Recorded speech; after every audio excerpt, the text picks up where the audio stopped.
J'ai une question orale donc, du groupe Front National concernant la question sur la sauvegarde des gares et des bureaux de poste. Qui la présente pour votre groupe? Monsieur Nicot. Je vais la prendre. Merci Madame la Présidente.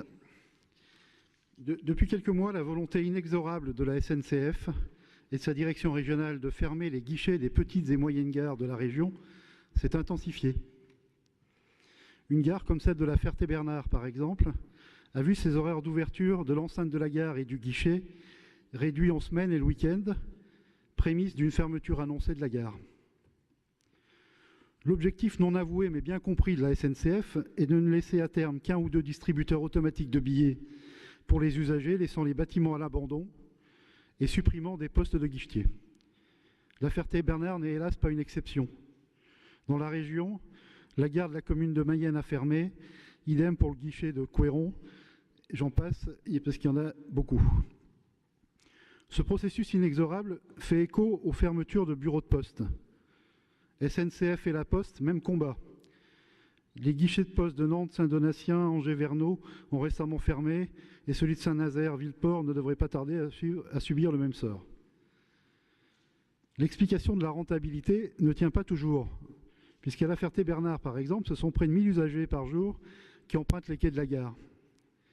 Le choix de la SNCF du tout TGV est dramatique pour nos territoires. D'ailleurs, vous avez noté que cette semaine, la SNCF a annoncé que les TGV n'allaient plus s'arrêter non plus dans certaines gares et probablement Sablé sera menacé. Quand bien même la rentabilité intrinsèque du guichet ne serait pas satisfaite, la fermeture pure et simple des locaux de la gare est vécue par les populations comme le signe d'une mort annoncée du territoire. L'accès aux services publics et aux moyens de transport est un élément essentiel de l'attractivité de ces territoires en matière économique et touristique notamment. Ce sont des lieux d'échange et de lien social pour les habitants qui vont être supprimés, là où le sentiment d'isolement est déjà très fort. C'est aussi un non-sens environnemental, puisque la route deviendra le seul moyen de transport. La région doit peser davantage sur la SNCF lors des négociations de la convention SNCF Région et montrer sa détermination à préserver l'ouverture des gares et de ses guichets. Il faut faire preuve d'imagination pour apporter des solutions viables de valorisation de ces espaces, en y apportant par exemple des services nouveaux pour les usagers. Le SRADET, dont on a parlé tout à l'heure, doit travailler sur ces questions et proposer en liaison avec les maires et les communautés de communes environnantes des solutions innovantes pour redynamiser ces lieux. Madame la Présidente, quelle est votre politique pour sauver les gares et les bureaux de poste de la région et donner ainsi de la consistance à votre volonté affichée de dynamiser les territoires ruraux de notre région? Je vous remercie. Roch Brancourt, pour répondre. Oui, Monsieur Nicot, chers collègues, je crois que c'est une question la question que vous posez, me semble-t-il, préoccupe au-delà de votre groupe, puisque c'est un sujet qui revient souvent de la part d'autres d'entre vous dans cette enceinte et bien entendu de la part d'usagers ou de collectivités sur notre territoire.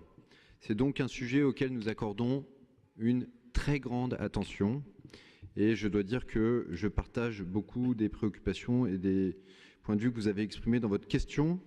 De quoi parlons-nous? Le constat, c'est qu'aujourd'hui, il y a effectivement une baisse de la fréquentation des guichets qui est tendancielle. Il y a une baisse du chiffre d'affaires réalisé au guichet qui est tendancielle également et qui va s'amplifier. Ça, c'est un constat. Et le deuxième constat que nous pouvons faire, c'est qu'aujourd'hui, la SNCF, qui organise seule, sans concertation, son retrait sans contrepartie d'un certain nombre de guichets et de gares. Ça, c'est la situation actuelle et c'est une situation qui ne nous satisfait pas. C'est bien la raison pour laquelle nous avons l'intention, dans le cadre de la nouvelle convention qui va nous lier à la SNCF, de redéfinir les modalités de discussion et d'évolution sur ce terrain des guichets, des gares, etc. Quel est notre objectif? Notre objectif est de maintenir une qualité de service, de maintenir un accès au transport, de maintenir des bâtiments qui soient ouverts et qui fonctionnent. Et ceci sur l'ensemble du territoire et en particulier dans les zones de notre région qui sont les plus concernées par ces problématiques, que sont les petites gares, en tout cas les moins importantes en termes de flux de voyageurs et de fréquentation des guichets.